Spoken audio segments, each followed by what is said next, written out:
Армысыздар, құрметті көрермендер. Біздің YouTube арнамызда кезекті шығарылым, ол өздеріңіз білесіздер, бір сабақ ұстаздармен әңгіме деген подкастымызды біз жалғастырып жатырмыз. Бүгінгі негізгі подкастымыздың тақырыбы бұл ұстаздық жайында болады. Ұстаздық миссия бұл аманат па, әлде мамандық па деген үлкен талқылау жасайық деп отырмыз.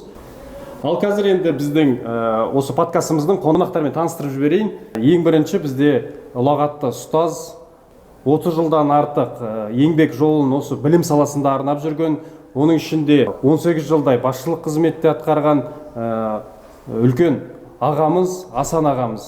Студиямызға қош келдіңіз. Рахмет. Рахмет. Екінші қонағымыз бізде еңбек жолын осы білім саласында жалғастырып жүрген, оның ішінде 10 жылдай жоғарғы оқу орындарында ұстаздық қызмет атқарған, ғылыммен айналысқан, педагогика ғылымдарының магистрі, шет тілдері маманы Жәнібек ұстазымыз. Студияға қош келдіңіз. Ал енді бізде мына подкастымызды негізі ұлы Абай атамыздың өлеңінен бастауды жөн көріп отырмын. Осы нақты ұстаздыққа қатысты. Бізде білеміз, ақырын жүріп анықпас, еңбегін кетпес далаға, ұстаздық қылған жалықпас, үйретуден балаға дейді. Осы жерде хакім Абай нағыз ұстаздың миссиясын, нағыз ұстаздың қызметін ашып айтқандай.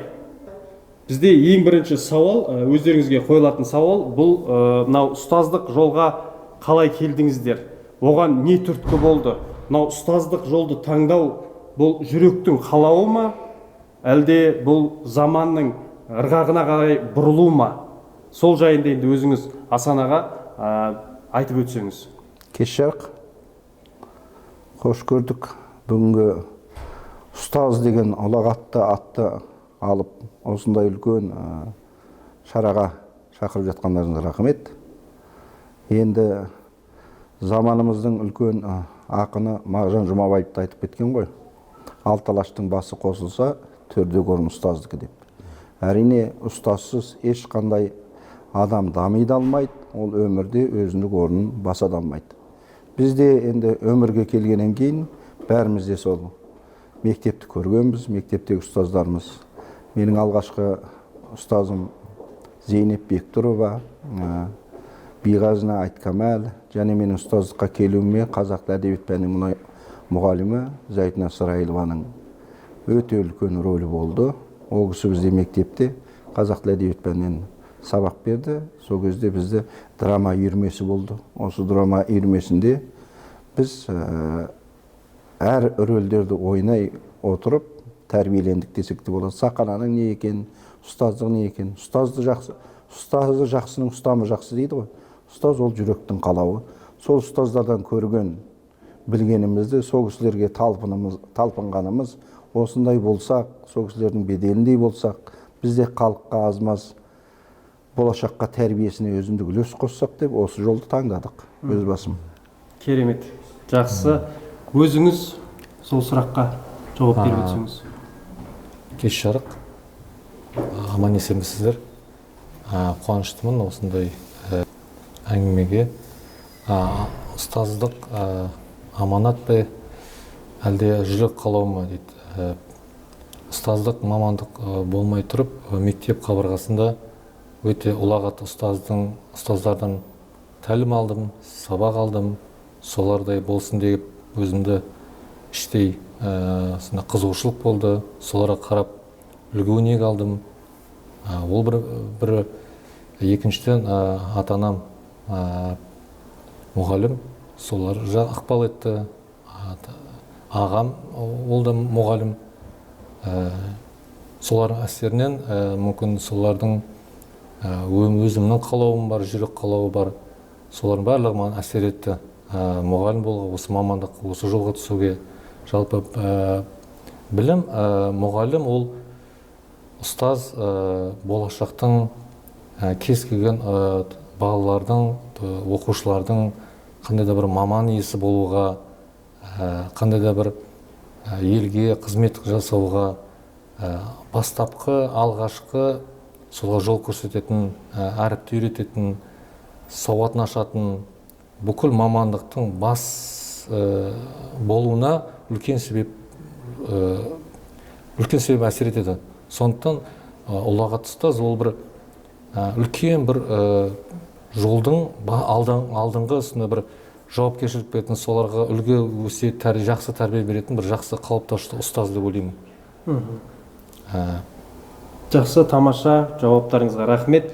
Ал енді мынау осы орайда бір деректі келтіре кетсем, қазіргі зерттеулер бойынша мына 2030 жылға жақын осы ұстаздар тапшылығы әлем бойынша 44 миллионға дейін жетеді екен. Ол дегеніміз 1-2 мемлекеттің халқы деуге де болады. 44 миллионға дейін сұраныс артады. Яғни бұл дегеніміз не? Бұдан қандай ой шығаруға болады? Бұдан мысалы бізде уақыт өткен сайын ұстаздарға деген жаңағы сұраныс артады деген сөз. Яғни бұл жерде білеміз, қазіргі таңда білім саласы бұл кез келген қоғамның негізгі басты өзекті тетігі деуге болады. Осы орайда мен Ахмет Байтұрсынұлының бір сөзін мысалға келтіргім келеді. Осыдан бір ғасыр бұрын Ахмет Байтұрсынұлы өзінің мектеп құралы деген мақаласында ұстаз мектептің жүрегі деп атап өткен екен. Ұстаз мектептің жүрегі.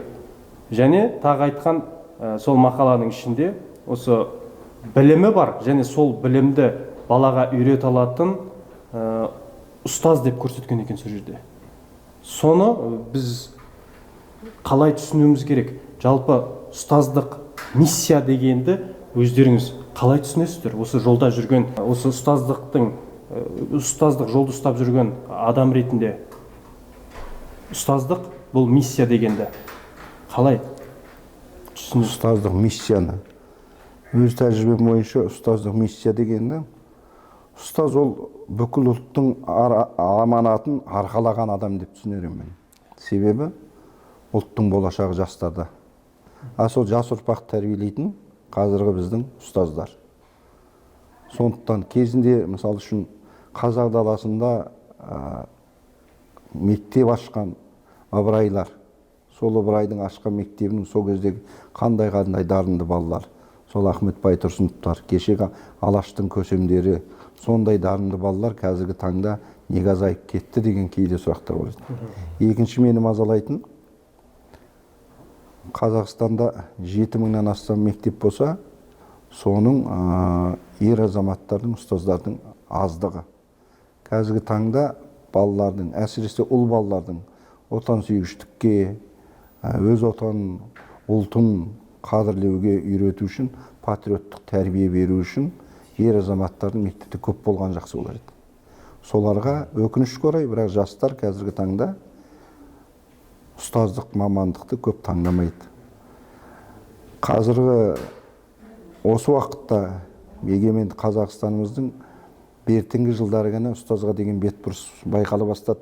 Ол ел президенті Қасым-Жомарт Кемелұлы Тоқаевтың ұстаздарға өзі бастап, ұстаздың алдындағы, ұлттың ұстаз алдындағы оның беделін көтеру басты миссиясына айландырды. Соның дәрежесінде енді ұстазға жақсы мектеп бітірген, алтын белгіге бітірген, үздікке бітірген балалар енді ұстаздық таңдай бастады. Бұған дейін шыны керек, ондай оқу орындарында мемлекеттік грантты алған балалар ол қалыпты орташа дәрежеде оқыған балалар болды. Мектепті жақсарту үшін ең үздік оқушылар мектептің ұстаздық мамандықты бітіру керек. Сонда ғана мектепке талантты, дарынды жастар, жас ұстаздар келгенде талантты бала шыға бастайды. Талантты бала шығу үшін ата-ана мен ұстаз бірігіп тәрбиелеу керек. Мектепке тәрбиені үш жақты тәрбие болу керек. Ата-ана, ұстаз, оқушы үшеуі біріккенде ғана бізден дарынды балалар шыға бастайды. Ал олар бірікпегенде әртүрлі жағдайда тәрбие не болмаса, тәрбиесіз берген білім адамзаттың қас жауы дейді мысалы. Ең бірінші балаға тәрбие беру керек. Ол тәрбиені беретін үйдегі ата-анасы, ағасы, бауыры, әпкесі, қоршаған ортасы, көршісі деген сияқты. Сонан кейін ұстазы жақсының ұстамы жақсы дейді. Ұстазға артылған миссия өте үлкен. Сондықтан қазір бізде ұстаздардың беделін арттыру үшін әлі де көптеген жұмыстар істелуге тиіс, істеліп те жатыр. Бастамасы жаман емес, бірақ өз ойым мектептерде ер азамат ұстаздардың көп болғаны ұлдарға ұлттық мінез, ұлтқа деген жанашырлық, ұлттық қайсарлық болса, осындай бейбітшілік заманы күзететін біздің мықты сарбаздарды тәрбиелеу үшін оның бәрінің тәрбиенің басқы несі мектептен басталады. А мектептің ішінде бастауыш, тәрбие бастау. Сол бастауыштың ұстаздарының сапалы болу, ол кісілердің өз деңгейінде дарынды болса, сол кезде біздің ұлтжанды мектептен жақсы тәрбиелі балалар шыға бастайды. Ол үшін ұстаздықтың мәртебесін әлі де биіктету керек. Сонда ғана біз келешекте ұлтжанды балаларды тәрбиелеп атсалысамыз. Дұрыс, өте жақсы пікіріңіз, өте орынды. Ұстаздық миссия, Асан аға айтқандай сөзіне қосылам. Жалпы ұстаз миссиясы немесе ұстаздың міндеті ол бүкіл орта қоғам емес, бүкіл мемлекеттің тағдырына тікелей әсері бар. Болашақта сол бір мемлекеттің өсіп өнуіне үлкен әсер ететін бір бейне, бір маман иесі. Мүмкін сол ұстаздың жолында ол бір ұстаздық, ол бір миссиясы сол бір болашақтың бір мемлекеттің тағдырына тікелей қатысы бар деп айтуға да болады. Себебі ұстаз жас балдарға, оқушыларға бастауыш жас кезінен бастап тілге, ұлтқа, ұлттық болмысты, ұлттық идеологияны, қазақ еліне құрмет, қазақ тіліне құрметтілігін, мәдениетін, тарихын, ұлттың қалай өсіп өнгені, болашақта қалай болуы, тілдің тазалығы, әдебиеттің тазалығы, таза сөйлеу, мәдениеті сөйлеу, жалпы адам қалай қалыптасуы, Абай атамыздың 45 қара сөзі, адамзат тікелей соның ішінде қазақ ұлтының болашағына қалай өсуіне, қалай қалыптасуы, жан-жақты философиялық пікір қалдырған. Жалпы қазақ ұлтының болашағы үшін, соның ішінде жастарға жақсы өсиет өнеге қалдырған. Осы бір ол қанша жыл өтсе де, бірақ ол өзектілігін жоғалтқан жоқ. Жалпы қазақ соның ішіндегі сіз айтып отқаныңыз мынау ұлтқа қызмет жасау, елге қызмет жасау, тек жалпы тек өзінің отбасы, әулет емес, соның ішінде жауапкершілікті елге қызмет жасау. Неге қазір бір сөзіңізді естіп қалдым, өте азайып бара жатыр дейді. Дана халқымыз, баяғы шешендер, ақындар ел үшін атқа мінгеп, ат тізгінді кеткен. Неге ондай қазір азайып кетті дейді. Себебі ол жан-жақты әсер етеді. Мүмкін тәуелсіздік алғаннан кейін бізге жан-жақты шетел әртүрлі мәдениеттер, әртүрлі ақпараттар келіп, біздің ұлттық болмысымыз содан сәл әлсіреп қалды деген ойдамын. Жастарға соның ішінде осы соңғы 3-4 жылда үкімет тарапынан, кәсіпкерлерден, жергілікті кәсіпкерлер сондай бір жақсы жоба басталды. Сол ауыл жерлерде, қала жерлерде сондай бір заманауи, көп салалы сондай мектеп, интернаттар, мәдениет сарайы, спорт мектептер, спорт залдар, сондай жақсы мекемелер ашып жатыр. Ол деген сөз, ол жастардың болашағы. Жастарға деген көзқарас, сол қызығушылық болуда, өте сондай ең жоғарғы технологияда дамыған барлық кабинеттер, мектептің ең жоғарғы сападағы әртүрлі құрал жабдықтармен, соның ішінде өнер, спорт, кез келген салада ол сондай бір үкіметтің сондай бір сондан ішінде жастарға, оқушыларға жақсы сондай бір екпін қалдырып жатыр, сондай бір солардың жағдайын жасап, солар бір қызығушылық тартып, мүмкін болашақта осы мектеп салумен жоғарғы сондай технологияда ең дамыған технология мектептен сондай бір жақсы бастама деп отыр. Соның ішінде жасанды интеллект бұл бір жақсы жобаның бастамасы деп ойлаймын. Жақсы, өте жақсы. Рахмет ой пікіріңізге. Енді бұл жерде өзіміздің субъективті пікірді айта береміз ғой. Бұл жерде ешкім бізді сынап жатқан жоқ. Өзіміздің ашық ойымызды, өзіміздің өмірімізден тәжірибелермен бөлісу ретінде алаң бұл жерде жасалған. Енді келесі сауалға қарай көшейік. Жаңа өздеріңіз де айтып жатсыздар, мынау мектеп деген білім мен тәрбиенің қайнар бұлағы деп атауға болады да, негізі қайнасқан жері. Ол екеуін бір-бірінен біз ажыратып бөле жара алмаймыз. Сол орайда мына тәрбие деген нәрсе қалай беріледі бұл балаға? Біз мысалы ұстаз ретінде, ұстаздың негізгі рөлі қазіргі қоғамда, енді жаңа заманның тілімен айтатын болсақ, бұл мұғалім бағыт беруші ғана дейді. Бағыт берген кезде, яғни түзу бағытты нұсқаушы деп атауға болады бұл жерде. Түзу бағытты беруші. Енді ұстаз ретінде осы тәрбие қалай жүзеге асу керек? Жас ұрпақта, мысалы біз ертеңгі болашағымыз біздің алдымызда отырған шәкірттеріміз. Осыларға тәрбие қалай берілу керек? Қалай жолға салу керек осы мәселені? Заманымыздың жаңғыр жазушысы Мұхтар Әуезовтың жақсы сөзі бар. Тәрбие тал бесіктен дейді. Өкінішке орай қазіргі таңда біздің жастарды тәрбиелегенде өмірге келген кішкентай балапандарымыз тәрбиелеуде өкінішке орай бесікке салмайды. Әжеміздің әлдейін, әжеміздің ертегісін, әжеміздің айтқан сол үлкен тәлім тәрбиесін бала құлағына сіңірмейді. Әженің іңгәсін естімейді бала. Бұл тәрбиеден кетіп жатқан үлкен бір кемшілік.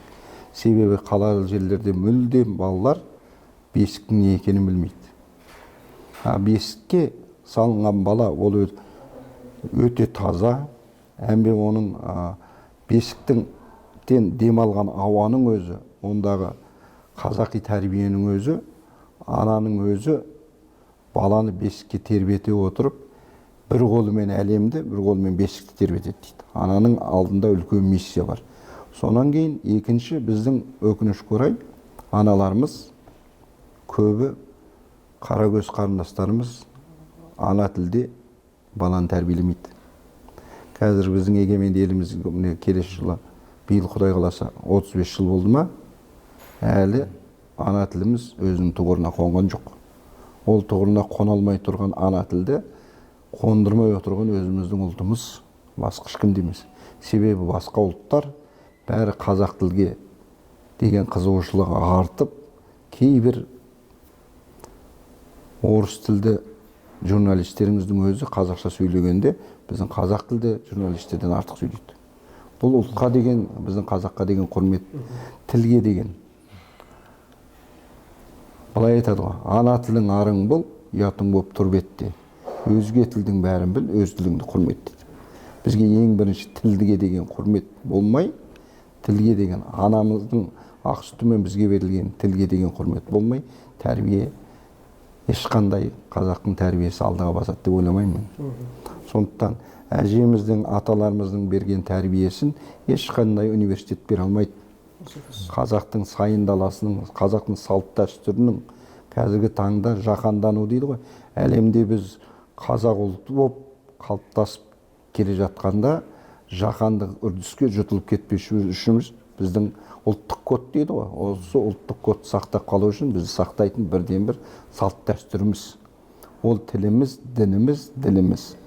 Осы үшеуі біріккенде, осыны біздің ата апаларымыз сусындатып, әке шешелеріміз сусындатып балаға бергенде, ол бала дән сияқты егілген дән. Мектепке келгеннен кейін сол баланы тәрбиелі, ол өсіп келе жатқан өскен шыбық тал. Дұрыс өсірсең түзу өседі, дұрыс тәрбие алады. Ал енді қателік кетіп жатса, ол баладан емес, ол орта мен қоғамнан. Сондықтан ең бірінші ата мен апаның, әке мен шешенің тәрбиесін көрген бала, ұлттық салт дәстүрге сусындаған бала, ол тәрбие мен мектепте жақсы дағды қалыптасып, жақсы ұстазға тап болса, қазақтың болашағына алаңдаушылық болмас еді. Тамаша. Осылай ойлаймын.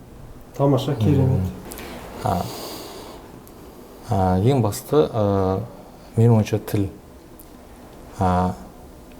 Себебі ұлттық тіл ол тек сол мемлекеттің тілі емес, ол сол мемлекеттің бүкіл салт дәстүрі, мәдениеті, тарихы, болашағы сол тілде. Жастардың елге құрметі, отанға қызмет осы тілден бастады. Тілдің тазалығынан бастады. Соңғы кездері ұлттық тіл, өзіміздің қазақ тілі тек қана шағын ортада, мектепте, бір-екі ұйымдарда ғана, жалпы қазақ тілін отбасыда бастаған дұрыс. Ата-ана, әже, ата дұрыс қазақ тіліне сөйлесе, тек бұл әңгіме, дүкен бұлай бір қарым-қатынас емес, сол тілде көп нәрсе жатыр. Тілде дәстүр жатыр, тілде бүкіл біздің қазақи болмыс жатыр. Өзге тілде, орыс тілде сөйлеп тұрған жастар, ол ұлты қазақ, оның есімі қазақ, тегі қазақ, бірақ оның ұлтында, ол қазақ тілінде сөйлемесе, ол қазақ тілін түсінбесе, ол қазаққа адал қызмет қыла алмайды. Оның қаны қазақ, бірақ оның болмысы қазақ емес. Ал бізге дәл қазір қоғамымызда сонда бір мен ешқандай тілді жоқтап атқан жоқпын, бірақ біз ұлтымыз сақтап қалу үшін, ұлтымыздың болашағы үшін біз тіл мәселесіне бірінші орын қою керек. Тілді үйде, отбасыдан басталса, сонда біздің бәрі болашағымыз сол тілге байланысты тұр, сол болашағымыз байланысты тұр. Жалпы мәдениет, ұлт болашағы, ұстаз, сол тәлім тәрбие деп жатсыз, сол баяғы Абай атамыздың бір сөзі бар.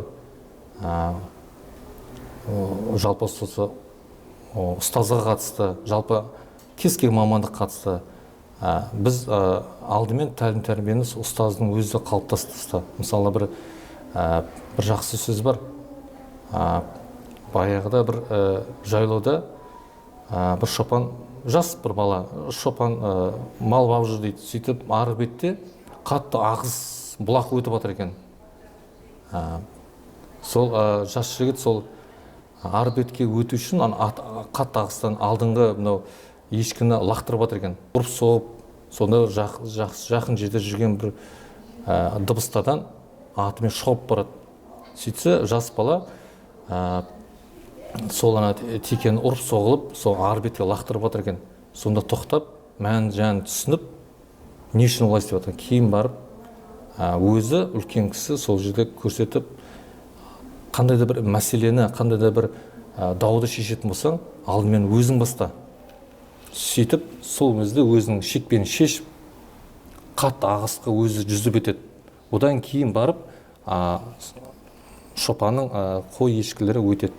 Сол айтайын деген, сол бастаманы біз өзіміз бастасақ, біз жауапкершілікті бойымыз алсақ, дәл қазір сол шекпені шешіп, ұлтқа, елге қызмет қылатын бір уақыт келді, бір сонда бір сәті келді.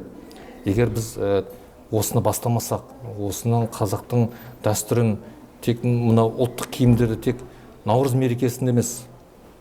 Неге біз тек Наурыз мерекесінде киіп, оны келесі жылда оны сақтап қоймыз? Жоқ, біз күніге киік. Ұстаз болып өзіміз киік, ұлттық тақиямызды киік. Әйел кісілер әдемі киім мысалы ұлттық әшекейлерді киіп жүрсе, ол елге қызмет, оны көрген оқушы олды кигісі келеді. Жалпы бұл тек қана киімге жетім, жалпы бұл ұлттың құрмет. Жайлап біз неге біз басқа шетелдің киім кешегін киеміз? Неге біз ұлттық өзіміздің киімімізді жасамасқа, соны күніге қолданбасқа, сонымен кәсіпті одан жалғастырсақ, бұл жерде үлкен мәселе жатыр. Жалпы ұлттық киім, ұлттық тілде сөйлеу, мен айтайын деген осы. Жақсы, тамаша сөздеріңізді тыңдап отырмын да. Бұл мәселе, яғни тәрбие ұлттық болмыспен, ұлттық құндылықпен байланысты болып тұр ғой бұл жерде. Әрине. Дұрыс айтып отырсыздар, өте қонымды сіздердің сөздеріңіз. Енді бізде, мысалы, өзіміз білім саласында жүргеннен кейін, менің ойыма бір нәрсе келеді. Бізде қаншама жақсы мектептер бар. Мысалы, жекеменшік мектептер болсын, керемет мектептер бар да. Бірақ әлі сол қазақты сүйрейтін, артынан ертетін әлі бір тұлға шыққан жоқ 30 жылда. Бұл неге олай болуы мүмкін? Керемет мектептер бар ғой бізде. Бірақ бұл жерде жаңа Әл-Фараби атамыздың сөзіне келеміз де, тәрбиесіз берілген білім ол адамзаттың қашқаны. Немесе пайда тигізбеуі де мүмкін деген сияқты. Сонда тілге мәселесіне біз келетін сияқтымыз. Өйткені ғылым тілі, мысалы қазақ неге өнеркәсіп дамымайды? Енді ғылым саласында жүргенде неге ғылымы дамымайды деп айтамыз ғой. Қазақ тіл ғылымы қазақ тілінде сөйлемей, қазақ ешқандай пайда бермей жатқан сияқты менің ойымша. Дұрыс айтасыз. Сонда сіздердің жаңағы айтып отырған дүниеңізге келеміз де біз. Тіл, ұлттық болмыс, құндылық ол жанданбай, жаңағы ұстаздың бойында, одан шәкіртке берілмей біз нәтижеге жете алмайтын сияқтымыз. Сіздердің айтқан сөздеріңіздің жаны бар да бұл жерде. Жақсы, тамаша. Енді келесі, енді шынайылыққа қарай жақындайық. Өздеріңіз енді ұстаз ретінде қаншалаған шәкірттер тәрбиелеп шығардыңыздар, иә? Оны айтып қазір әрбіреуін айтқанда біз енді уақытта жетпейтін сияқты ғой оған. Енді соны сол бағытта біз қазір бір сауал қойып көрейін деп отырмын. Мысалы, өз өміріңізде мысал келтіріп өтсеңіз, шәкіртіңізге бір сөзіңіз немесе бір әсер еткен жағдай болды ма оның өміріне, мінезіне? Мысалы, тәртіпсіз баланы көріп, оны тәртіпке келтірген бір жағдайлар шынайы өмірден айтып өтсеңіздер, бөлісіп. Өзіңіздің ұстаздық.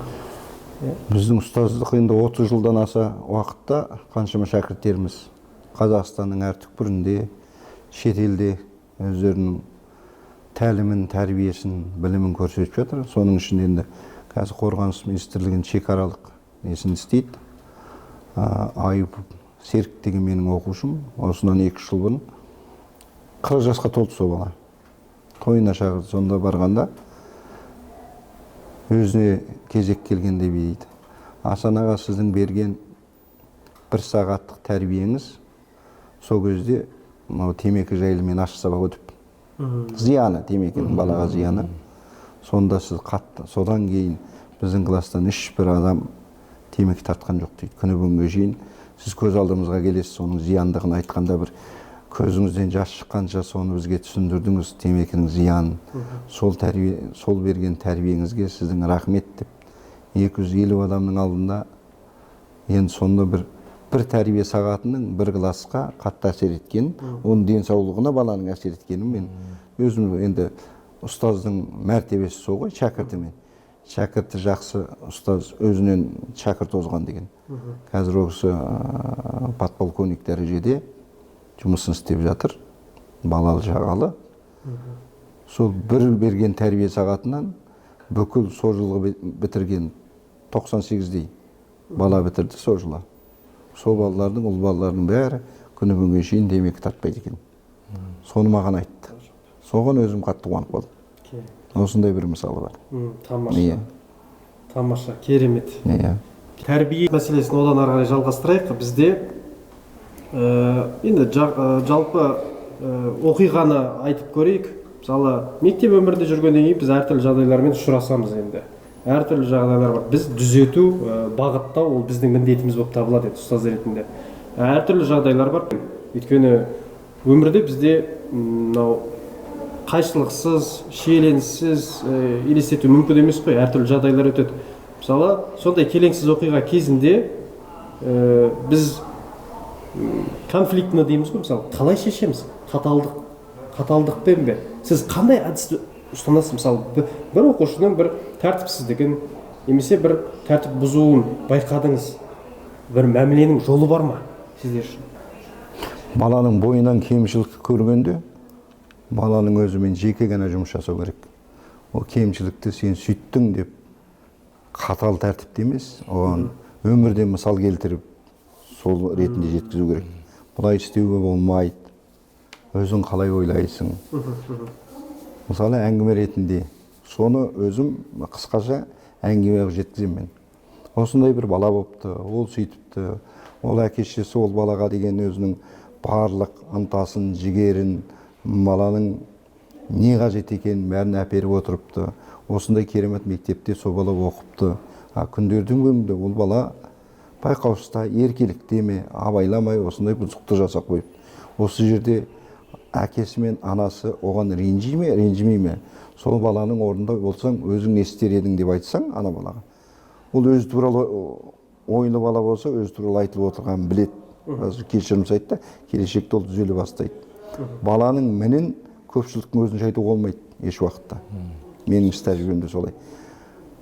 Ұстаздың да мінін қаншама оның әріптестері отырғанда айтуға болмайды. Айт, жеке айт өзіне. Жеке өзіне ғана айтсаң, сол кезде сыйласымдылық болады, сол кезде сізге деген сенімділік болады, сол кезде сізге деген оның достығы ұлғаяды. Баламен де қандай пенде болса да, адамзаттың бәрін сүй дейді ғой абай. Сондықтан бәр баланы сүйе білу керек. Ұстаз балаға жүрегімен берілу керек. Баланы сен қаттырақ беріліп жүрегімен жақсы көргенде, ол бала мүмкін емес сені жақсы көрмеу. Осындай. Дұрыс. Немен баланы өзіне тарта біліп, ол баланың кемшілігін мысалы арқылы жеткізе біліп, тәртіпке ақырын келтіру керек. Өте қаталдықты қазіргі заманда төзе алатын да бала қиындау. Сондықтан оған өмірге мысалымен келтіріп қана жеткізе аламын. Менің өз тәжірибем осылай. Өз тілінде, баланың өз тілінде жеткіземін. Әңгімені келтіріп, сол әңгіменің кейіпкерлерін айтып отырып, сондай жағдай болыпты деп сол баланы өзін рөлге қойып қоямын да, оның атын атамаймын, түсін түстемеймін, бірақ сол баланың соның кейіпкері өзі екенін сендіремін. Содан барып бала өзі ашылады. Өте жақсы әдіс, керемет аға, керемет әдіс. Бұны қолдану керек екен. Бала мектепте болсын, мектептен тыс болсын, бірге оқитын құрбы достармен кішігірім сондай келіспей жүрке болып қалады. Немесе бір аяқ астынан күтпеген жерден мұғалім, ұстаз ол жерде бір із кесуші емес, ол бір тергеуші емес, оны бір кім айыпты емес, кімнің осыған құрбан болды деп, оның қызметі жатпайды. Ұстаз ол оны бір жерге алып, оны бір тергеп, оны бір көпшіліктің алдында айыптап, ол ұстаздың қызметі оның қатысы жоқ. Ұстаз былай объективті қарап, не себептен болды, екі немесе бірнеше жастармен сөйлесіп, ол неден болды, жеке-жеке сөйлесіп, бұлай болмайтындығын қайталап, жалпы бұл іс-әрекет бала болған кейін ол болады. Ол кез келген бала ол жаста болады. Бірақ ұстаздың осы жіберген қателігінен сабақ алса, олай қайталанбаса, өмірден осы сабақ алса, әртүрлі мысалдар келтіріп, мысалы әдеби тілде ұлы тұлғалардың басынан өткен оқиғаларды айтып, жалпы сол баланы біз миссиямыз ол жақсы тұлға болып өссе. Оны біз айыптап, оны даттайтын, біз ондай емес, біздің мамандығымызға қатысы жоқ. Бірақ біз болашақты жақсы мәселе келіп, жеке тәрбиелеп, жақсы осындай өнеге айтып, олай істемеңіз, бұлай істемеңіз, оның салдарын келтірсек, біздің қызмет. Біз мектепте оқып жүргенде жалпы нашар оқитын балдарды, тәртіп нашар балдарды көпшіліктің алдында жинайтын, атын айтатын, есімін айтатын, ол дұрыс емес деп ойлаймын. Баламен жеке сөйлескен дұрыс.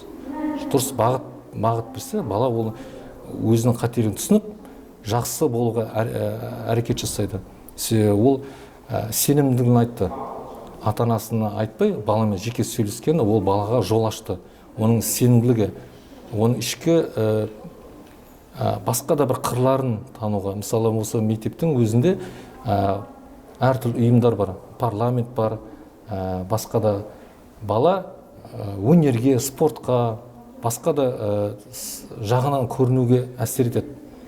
Мысалы, өнерден болуы мүмкін, спорттан болуы мүмкін. Жалпы сол тәртіп нашар балдармен мүмкін сабағы нашар болмаса, мүмкін спортқа өте жақын болуы мүмкін. Қандай да бір шығармашылық, сахналық қойылымдар, немесе бір өнерге қабілет арқылы ол біз сол жастарды біз жақсы өмірге, жақсы сондай бір елге қызмет қылатын, солардың бір болашағына біз жол көрсететін сияқтымыз. Сол балдарды керісінше кім айыпты емес, жалпы біз солардың қателігінен біз оларға жақсы бағыт берсек, олардың жақсы бір тұлға болып қалыптасуына біз жол ашамыз деген сондай бір ойдамын. Өте жақсы, керемет пікіріңіз. Тамаша. Енді соңғы сауалымызға келсек, ол қазіргі таңда бізде жақын уақыттардан бастап айтылып жатқан нәрсе бұл ұстаздың мәртебесі жайында. Енді біз өзіміз ұстаз ретінде осы ұстаздың беделін қалыптастыруға бағытталған қандай үш факторды атап өте аласыз? Ұстаз өз беделін көтеру үшін ұстаз бәріне ұстаз бола білу керек. Ол ата-анаға ұстаз бола білу керек, балаға да ұстаз бола білу керек. Өзінің маңайындағы қоршаған елге де өзінің жүрісімен, білімімен, сөйлеген сөзімен, тілді құрметтеуде, үлкенді құрметтеуде, кішіге ізет білдіруде ұстаз өз ұстамды болып, соның бәріне шыдай білу керек. Ең бірінші, қазір мемлекеттің жасап жатқан қамқорлығы ұстаздар туралы не қабылдады ғой? Заң қабылдады. Енді міне дәрігерлер туралы заң қабылдады. Егер дәрігер мен ұстаздың беделі артса, ол мемлекеттің болашағы зор деген сөз. Сонда ғана мемлекет өз ұстазын, өз дәрігерін қадірлей білген мемлекет, оның болашағы жарқын деп ойлаймын. Жақсы, тамаша.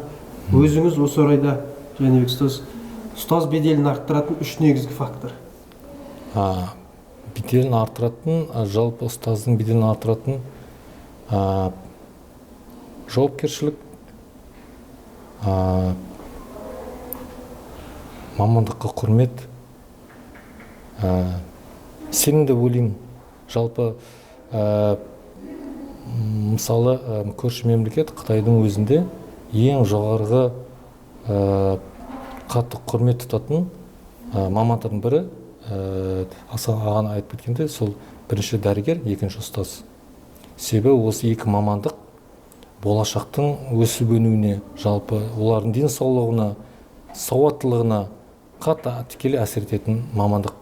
Соңғы жылдары жалпы ұстазға, білім саласына, соның ішіндегі медицина өте қатты көп сондай бір заңдар, заң қағидалары сондайлар бекітіліп жатыр.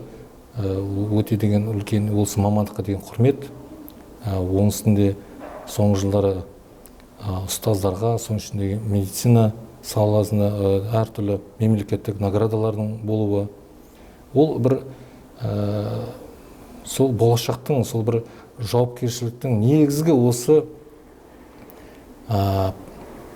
елдің болашағының сол бастапқы мамандықтардың бірі деп ойлаймын осы. Себебі ұстаз ол бір қоғам, соның ішінде жастар, сонымен оқушылармен, олардың осы өмірде мамандық таңдауына, болашаққа, елге қызмет жасауына көп әсер етеді. Сондықтан осы бастамалардың қолға алуы өте бір елге деген, бір болашаққа деген жақсы сондай бір жоба деп ойлаймын. Дұрыс. Өте жақсы. Енді қорытындылай келе, екі қонағымызға да бір қызық сұрақ қойғым келіп отыр. Енді шынайы түрде жауап берсеңіздер, шынайы түрде. Енді ұстаз ретінде өзіңізді қаншалықты деңгейде бағалайсыз?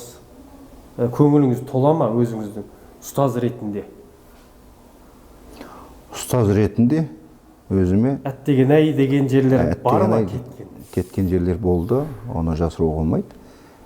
Кезінде біз ұстаздықты бастаған кезде ұстаздың қазіргі ұстаз бен бұрынғы ұстаздың арасы жер мен көктей.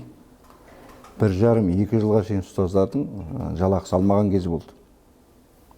Ұстаздарға жалақының орнына әртүрлі продуктылар берген кезі болды.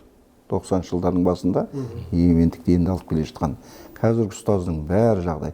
Ұстазға жыл сайын өтетін жыл мұғалімі қандай дәрежеде, үлкен ол жыл мұғалімнің берілетін сыйақы, оның бәріне қазір өз талант ұстаздарға жолдың бәрі көп. Әрине шеттің дәрежесіне жете алмай жатқан шығармыз, бірақ ұстазға деген бет бұрысы, ұстазға деген құрмет, халықтың көкейінде жүрген үлкен сауалдардың білі. Сондықтан ұстаз беделі артып келе жатыр. Оны арттыратын ұстаз өзімізде. Егер біз балаға саналы тәрбие беріп, оқушыларымыз дарынды болып шығып жатса, ұстаздың беделі артады. Сондықтан ұстазға жүрегі тек баланы сүйе білетін ұстаздар ғана келешекте мектепке ұстаз болып келу керек. Ал кездейсоқ келе салған ол ұстаз бола алмайды. Ол мектепке болашағына ол балта шапқанмен бірдей болады.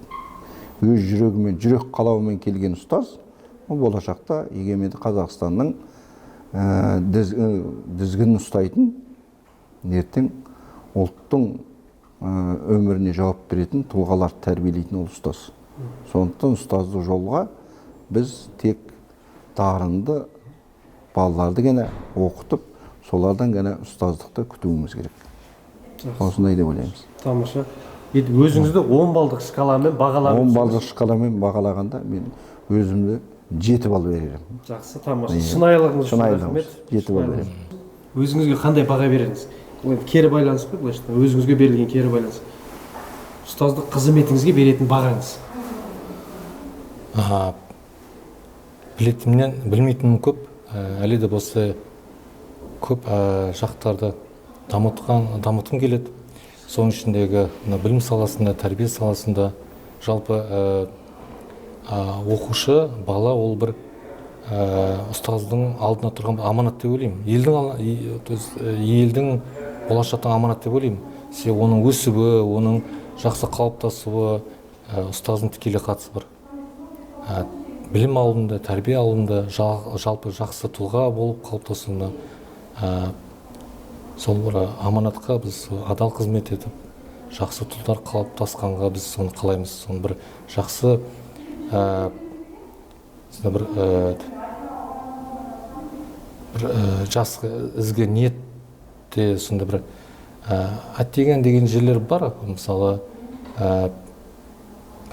оқушылар сабақта түгел келсе, қалмаса, сабақты жақсы оқып келсе, үй тапсырмасы орындаса, жалпы тек бір тапсырма орында, үй тапсырмасы орында, одан емес, жалпы оқушылар, соның үшін ата-ана баланың алдына жауапкершілікті дұрыс қойса. Ол біреудің еркесі, біреудің серкесі, бірақ ата-ана соның үшін балдарына, қыздарына жауапкершілікті жақсы міндет қылса, сол бір мектептің қабырғасы бір өмірден бір алатын бір сондай бастама ретінде қараса, мектепте жай бір барып отырып келіп сабақ алып баға алуды емес, жалпы сонда бір үлкен сондай жауапкершілікпен жіберсе, біз одан да жақсы тұлғаны жалпы қалыптастыруға біз қатты себеп беретін едік. Жалпы жауапкершілік болса, ата-ана ретінде айтайын деген осы. Жақсы. Өзіңізге беретін бағаңыз? 10-нан 6 қоятын едім. Жақсы, тамаша. Шынайылықтарыңыз үшін рахмет. Жақсы, енді бүгінгі подкастымызда енді түйіндейтін болсақ, бізде бұл ұстаз деген, енді жаңа айтып отырмыз, миссия, бұл аманат. Ұстаз аманат, бұл халықтың алдындағы аманат, яғни біз шәкіртті біз енді аманат ретінде қарап отырмыз ғой, бұл елдің болашағы ретінде. Ұстаздың бұл жерде атқаратын рөлі өте зор. Ұстаз ол болмайтын сияқты, ұстаз болып туылатын сияқты адам негізінде. Жаңа айтып отырсыз ғой, жүректің қалауы. Енді ол заманның ырғағымен, қалайда жаңағы икеммен келіп қалған адам ол бәрібір ұзаққа шыдамайтын сияқты. Және оның жұмысында нәтиже де болмайтын сияқты. Ол өзінің жолын ұстаздықпен байланыстырған адам ол нәтиже шығаратын сияқты. Енді келгендеріңізге қонақ болып көп рахмет айтқымыз келеді. Алғыс айтамыз. Отбасыларыңыз аман болсын. Жақсылықта жүздесе берейік. Көрермендерге айтатынымыз сау болыңыздар. Көріскенше күн жақсы. Көріскенше күн жақсы. Амандықты жолайық.